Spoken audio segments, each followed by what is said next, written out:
A very good morning, good afternoon, and good evening to everyone who's joined our Women's Day panel today. The topic that we'll be talking about is inspiring women inspiring technology. I am Reshma Nair and I head corporate communication at sa.global.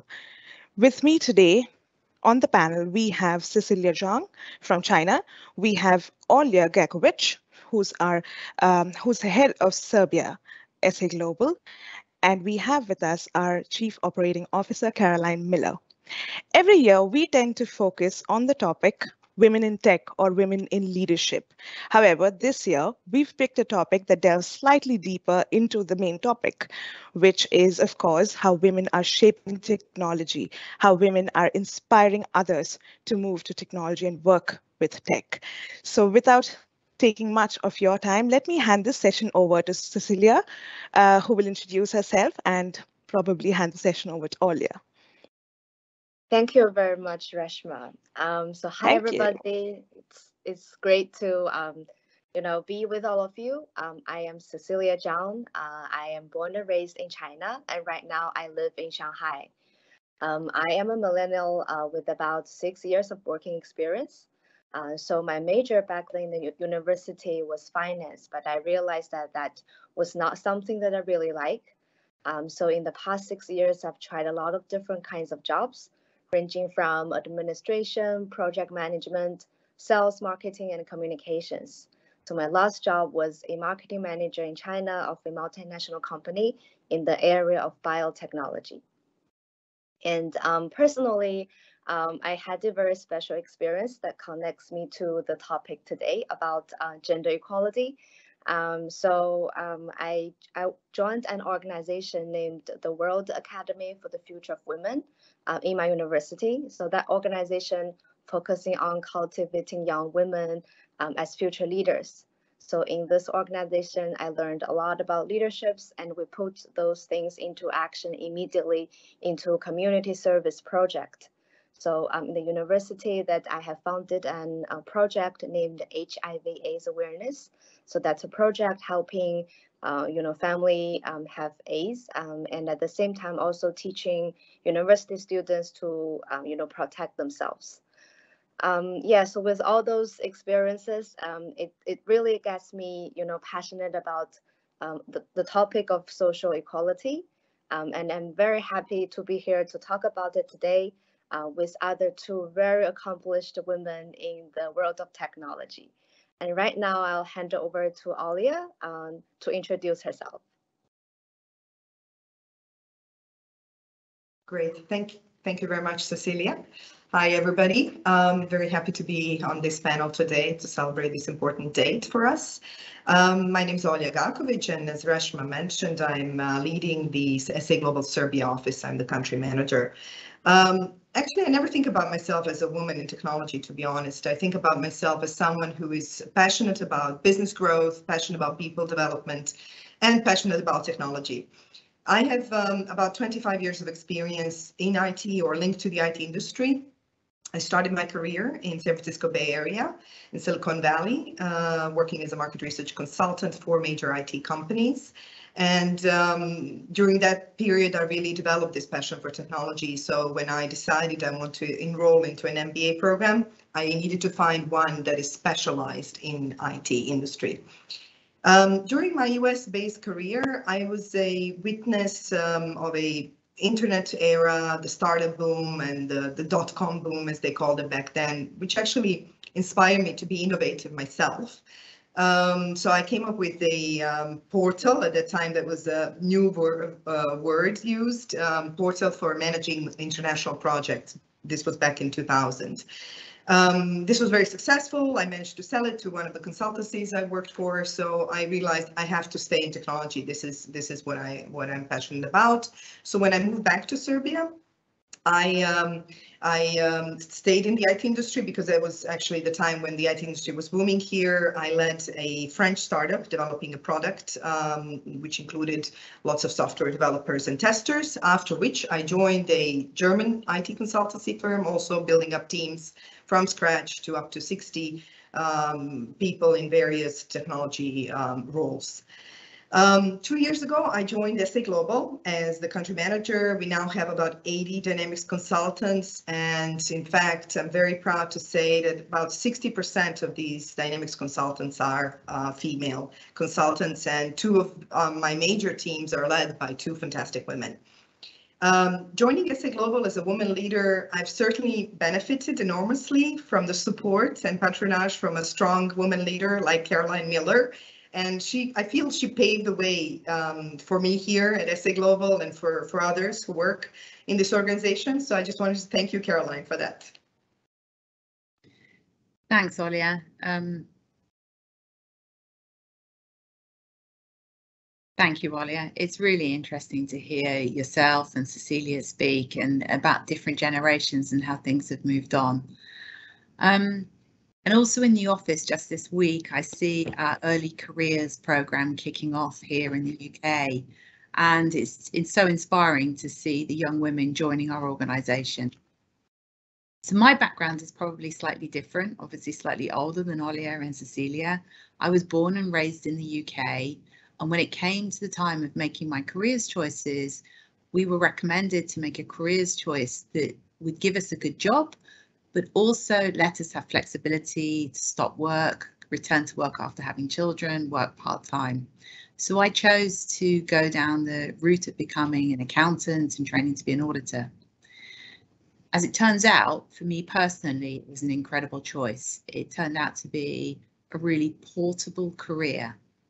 And the training that I had at that time, I still use every day, even though my career has transformed into IT. At the age of about 22, 23, I moved to Belgium, and that really opened my eyes. I became involved in multinational companies. Belgium's a very small country and relies heavily on export and multinationals. And I quickly realized that working in that multinational space with complex financial requirements involved having incredibly good technology. I actually met the founder of sa.global on almost the first day in my first job in Belgium. He was my vendor. And that sparked the interest in technology that I've had through the rest of my career. The other thing that's a slight aside to that is living in Belgium opened my eyes in another way. The country is incredibly friendly towards families. So we have very, very good childcare. We have incredible support. And I believe it's the country in the world with almost the largest number of women that are working full time or almost full time. So there's a real balance in being able to build careers. So I've been really fortunate over those years to be able to build my career, and my husband's built his as well. Obviously there's compromises when you're building a family and having two jobs, but the environment that we've worked in has really focused and given us a lot of help to do that. So given the history that where I'm coming from and given the history where Alia is coming from, Cecilia, you being a millennial, what struck you as what's been important in your career so far? Thank you, Caroline, for your question. Here, I actually would like to share a very simple story that maybe answers your question here. So that simple story happened at a very early stage in my career when I was an assistant and just joined this big international corporate. So that was the 3rd month that I joined the company, and I was asked to lead an inauguration ceremony of a new joint venture. And frankly, it was, I was very scared, and I wasn't sure that if I was fully prepared for this job. And there was one night that I was having dinner with a few colleagues, and one of the shareholder of the joint venture came to me and said to me that, including himself, most of the males take the job when they're only 50% sure about it, because they just knew that the opportunity won't come back the second time. And I was like so shocked, because for me, I need to be like 100% or even 120% sure before I taking any jobs. But then I knew that by then, all my male colleagues are already they're in action and learning by doing all of the stuff. So after hearing that, so the next day, I took the job, but it actually didn't go very well. So I was afraid for a reason, because there was simply too much work for me, and I was totally wore down. I was sick and not even able to perform. And my manager reached out to me, and he asked me to do a very simple thing. He asked me to learn to asking for help. And it sounds very simple, right? But for me back then, and actually even now, it's still hard, because that means that I need to admit that I'm not able to do something, and I feel really ashamed about it. But that's what my manager said, so I did what he told me, and it turned out didn't that bad. And I was not as embarrassed as I thought, and it actually, the things went smoothly. So so the experience really tells me that by asking for help, by this very simple action, I'm able to taking the burden off my shoulder. But at the same time, also asking for help, meaning that I'm showing my vulnerability at work.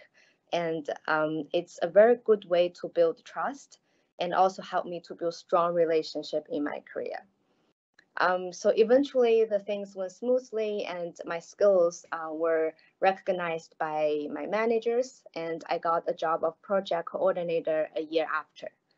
So those little things happened, very often in my career. I was somebody that I wasn't sure about my career aspiration. So my way is that I'm going out, I'm trying different things, going out of my comfort zone, taking challenges, and all those actions opens up doors for me. And it also helps me to eliminating all the wrong answers for me. And now I, finally find my career aspiration in the field of marketing. It sounds silly, but it really worked for me. And there's one little thing that I want to mention. So going back to my story, especially the part about asking for help. There was a lot of times in the workplace that we are on the other side of the river, meaning that we are the one who are asked by other people. And from my experiences, I would say that it's always nice to lend in a hand to a colleague, because it not only show our kindness, but also, again, it helps me to build very strong relationship. When I was young, I always wanted to do things that is meaningful, but I thought that I only can do that, wait until I am strong and wealthy like Bill Gates. But actually, I don't. We are able to helping people around us every day, anytime. And the simplest thing is just to, lend a hand to a colleague in the workplace. So yeah, that's the story about me. And if you haven't heard anything, there's just only 3 points that I want to bring up, especially to all the young people, the young women today hearing this session. So firstly, grab every opportunity that you can to learn about yourself and also to expanding your capacity. Secondly, learn to be comfortable to show your vulnerability and asking for help at the workplace. And lastly, support each other at work and in life. Yeah, so that's about me. And I know that this topic is about, women in technology. And I'm actually somebody who do not have any experience or background in the technology, but I would love to know more about this field, and what are the requirements to work in this field. If I ever are gonna get a chance to work there, or what does it feels like to work in the technology field. So Ollie, would you like to answer these questions? Absolutely. Thank you very much, Cecilia. Very inspiring to hear your story, and it's quite interesting to hear there's still relevancy, to what I had experienced much earlier in my career as well, to what you were saying. So I just want to say, yes, the women have have developed over the last few years. There's a lot more involvement of women in the workforce, but there's still some things that we need to help each other to overcome some of those things, as you mentioned. So I also want to say that to young women that are thinking about IT industry, you don't have to have a technology degree or science degree to be in the IT industry, though we want. You know, young girls, I have a daughter as well. I'm encouraging her to take these opportunities. It's not a mandatory thing. You can be in other fields as well and still be part of the technology industry. So I just want to kind of emphasize this. There's a lot of opportunities with women with business or psychology degrees. And there are a couple of points I wanted to point out from my career in being a woman leader in the IT industry. Similarly to what Cecilia was saying, don't be afraid to speak up if you don't understand something. This is something I've learned being in the room with the very, you know, all these engineering minds, software architects. Sometimes it was just very overwhelming for me to understand the key things. But in fact, when I was raising questions, when I was speaking up, I helped them come up with solutions that are even better from what they were having, you know, to start with. So my message is, don't be afraid to speak up, ask questions. I often feel women kind of are holding on raising their hands and answering or raising questions. So that would be one point from my side. Another point is find your own leadership style. There is a good quote from the New Zealand's Prime Minister, Jacinda, which I love. It goes something like, I'm often being criticized that I'm not aggressive enough or assertive enough somehow because I'm empathetic, I'm being weak.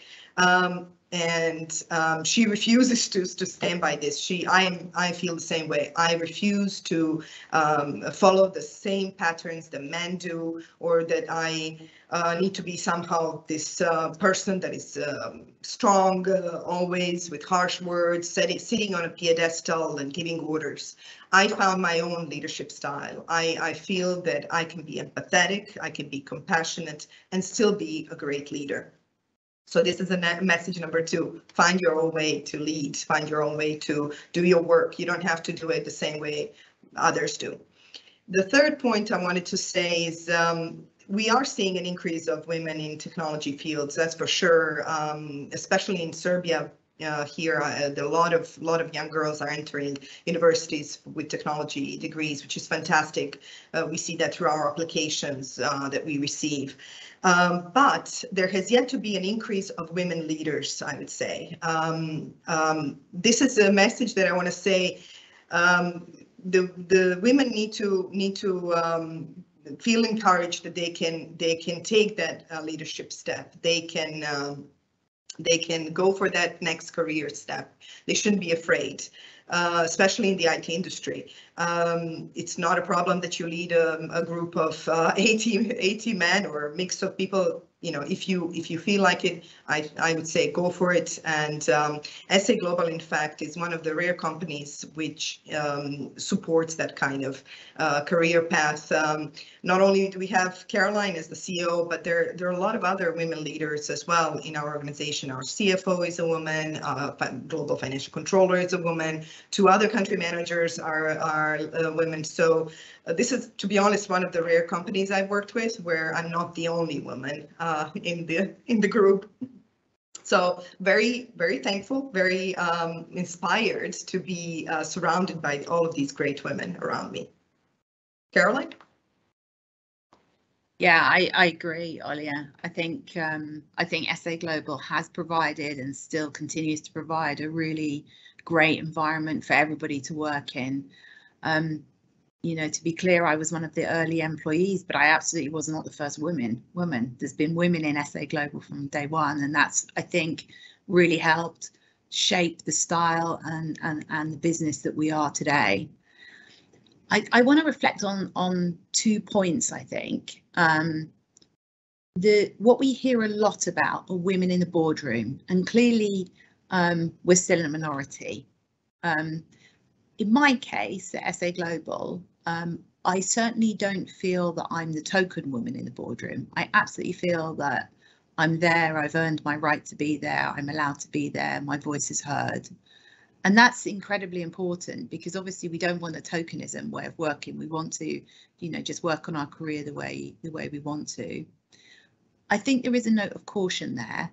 I've had a senior role for a long time, and I do feel that the boardroom has become slightly more aggressive actually over the last few years, almost a little bit more dog eat dog, and maybe that's just the world we live in today.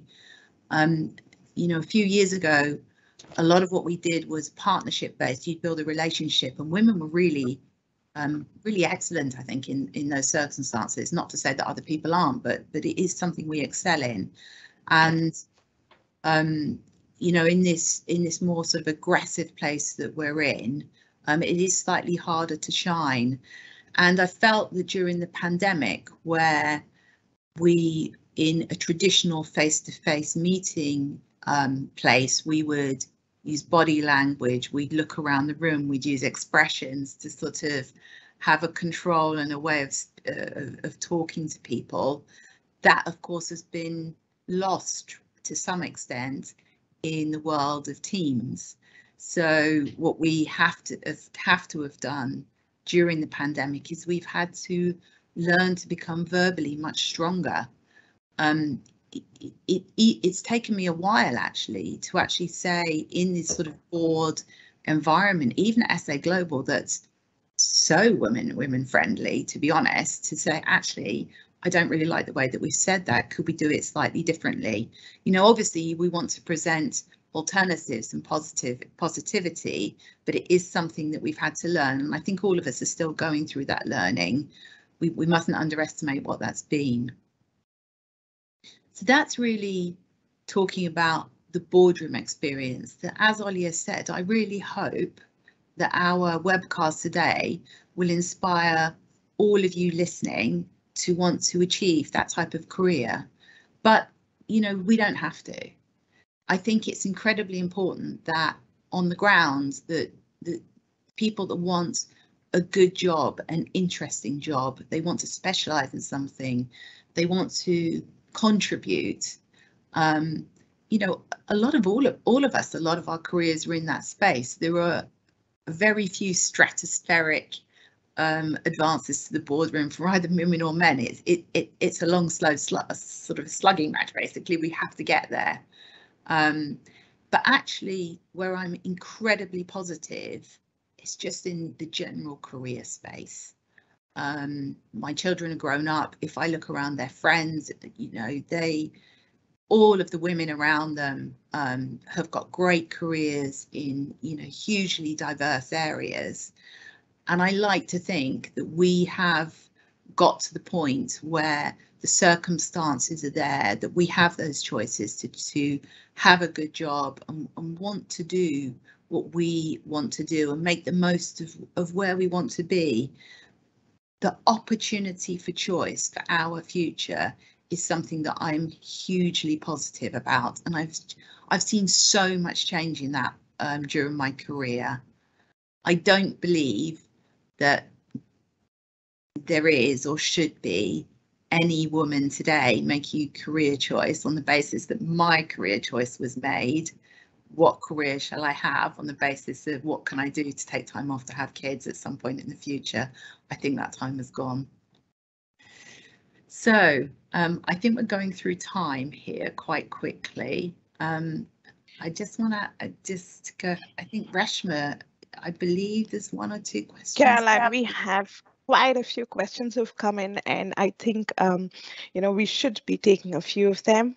So shall I start reading out the questions? Yeah, that would be wonderful. Thank you, Reshma.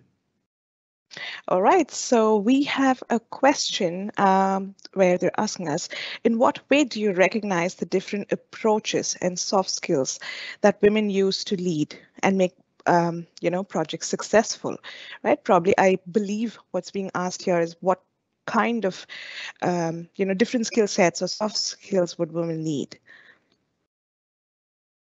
It's open. It's an open question. Whatever you guys, you can pick. Olya, Caroline, Cecilia. Sure, I can maybe take this one if you want.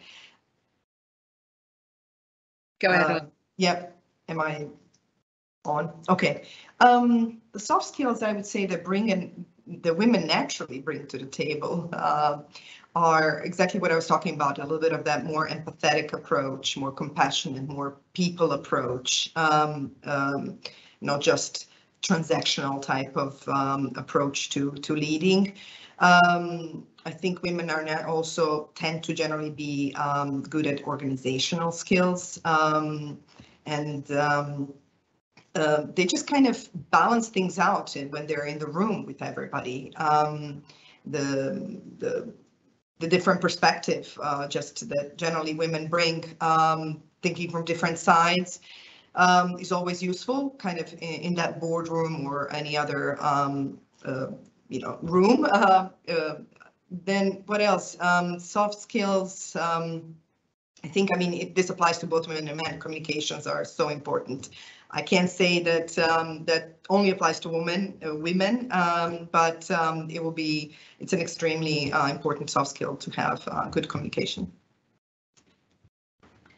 I cannot agree more with you, Olya. I think that's key, especially in an organization like ours, where we're about 900 employees today. So all we do today, even in the remote working space, is communicate with each other. And I think skills and soft skills, everything that you've mentioned, very relevant. So I'm going to move to the next question. Since you picked this one, may I give the next question to Caroline? Caroline, there's a question, and the senders asked for you to answer this question, right? What was your first win that made you confident and reassured that you're doing the right thing? There's another question I'll club with this, which is, when you began your career, were you sure that you would become a successful leader? So there's your win, and were you sure that you would become a successful leader? I think that even today, I question myself every single day, am I a successful leader? Success is very subjective, and you've got to be quite confident to judge that.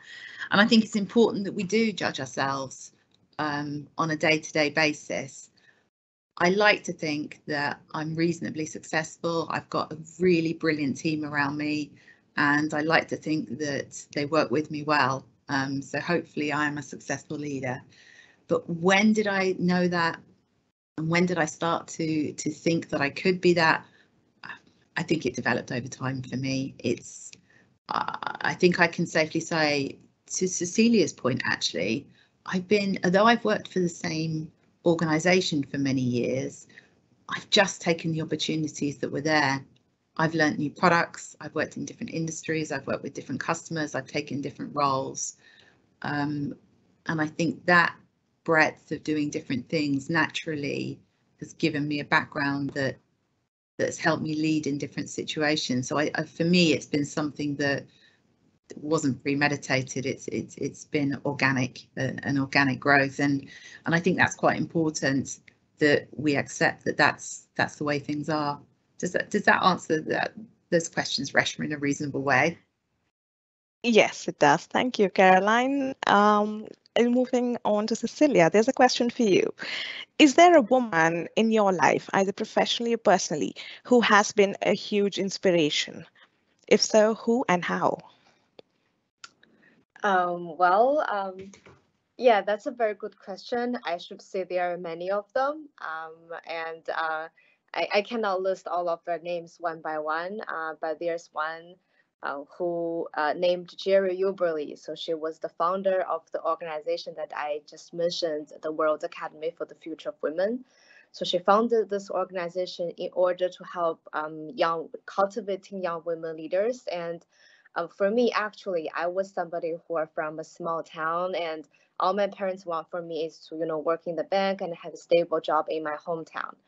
And with the education from that organization, I realized that there's many potential for me, and I'm able to, here speaking with all of you, and living in Shanghai, attending all those nice events and having a great job. Again, I think that I really inspired and look up to her because she brings up people's she gave people inspiration to pursue what they wanted. And I also, even though that's my daily job is, you're just sitting in front of a computer doing things, but still I still have that, inspirations in my mind that I wanted to be somebody like her, who could inspire other people, and pursue their dreams. Yeah. Thank you, Cecilia. That's really nice to know. Before we close off, in the interest of time, there's one question, and I think this is a question that most of us have in mind, right? The three of you are very successful in your own ways. So aside from your everyday jobs, do you get the time to pursue your hobbies and passions, right? And I'm sure you guys do have hobbies and passions. And how do you manage to pursue your hobbies, your interests, as well as maintain successful careers and jobs? It's for anybody to answer. Everybody can pick this up. Let me take that first. Certainly, I run, I meditate. I think we've all heard of these things during the pandemic, and it is all about planning.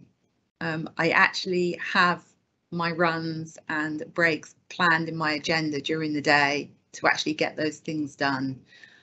I don't want to kid people.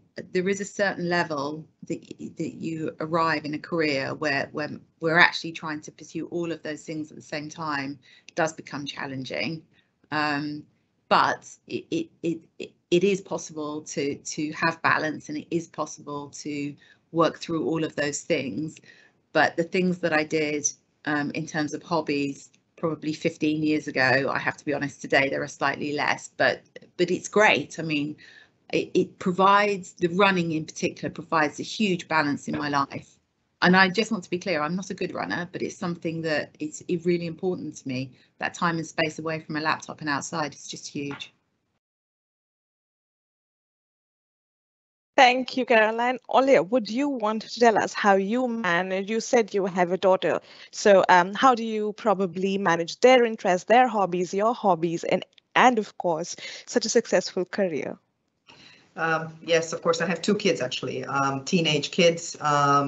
And when they were younger, it was difficult, of course. It was difficult to manage a career and two kids and all of their hobbies as well.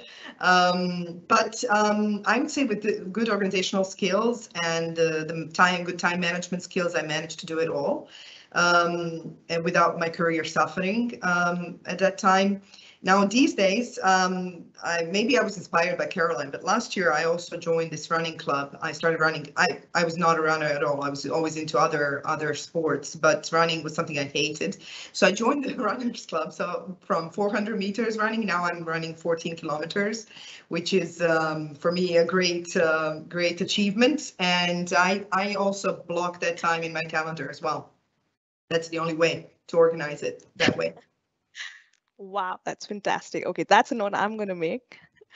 Thank you, Olya. Cecilia, you are, of course, the youngest on our panel, and you've done so many great things. So, everybody probably around your age, they have various other things that they do, but you've spent so much of time with all of these activities. So where do you find that time, or how do you bring a balance between everything that you like to do and you love to do? Yeah, to be honest, a lot of times I just cannot balance. There are times that I worked, overtimes a lot, and I would say that overall in the long run it's balanced, but a lot of times in the short run it is not. And for me, I'm very into the field of psychology, and so right now I'm trying to find a way to bridge what I'm doing right now is the marketing and psychology together. So right now I'm actually in the transformation period that I'm ready to pursue a master's degree in the area of business psychology. So I guess that would be a way to combine all those things together. Yeah, I hope that answers your question. It does, Cecilia. Thank you so much. It was lovely having you on our panel today. And in the interest of time, we've actually overshot by 5 minutes. So Thank you, everybody, for joining and staying on and asking your questions. I think this was a great session. And thank you to our panelists, Caroline Miller, Olya Gakovic, and Cecilia, who joined us. I think we had 2 weeks to plan the session, but she was up and she said, "Yes, let's do it." So thank you so much, Cecilia, and hope you guys enjoyed the session. And next year, when we do come back, we hope that we can probably run another panel which talks about how women are shaping technology and inspiring not just women, but everybody else, right? Thank you so much, guys. We'll see you again next year. Thanks, everybody.